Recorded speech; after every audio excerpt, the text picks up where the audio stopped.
अस्सलामुअलैकुम दोस्तों, अभी तक हमने हमारे वीडियोस की सीरीज़ में पढ़े हैं अलिफ बा से लेकर 4 हुर्फ़ी अल्फाज के जुमलों तक। अगर वो वीडियो आप लोगों ने नहीं देखा है तो डिस्क्रिप्शन में उसकी लिंक दी हुई है, आप जाकर तमाम वीडियोस देख सकते हैं। अब हम इतना सीख चुके हैं कि उर्दू के आसान जुमले पढ़ सकते हैं, तो हम अब शुरू करेंगे उर्दू के आसान जुमले पढ़ना। तो चलिए शुरू करते हैं। आओ आसान जुमले पढ़ें।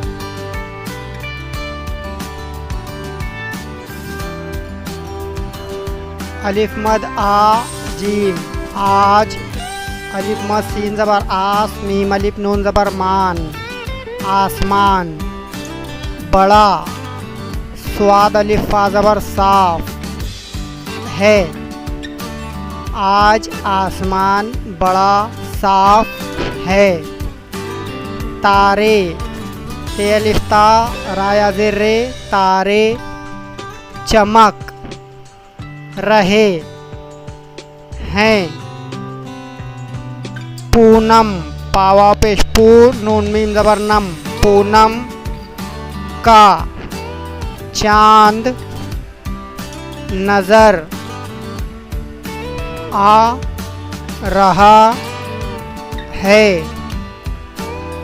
अलिफ ये ज़बर ए सीन अलिफ ज़बर सा ऐसा, मीम नून ज़बर मन ज़ोरा ज़बर ज़र मंज़र ऐसा मंज़र।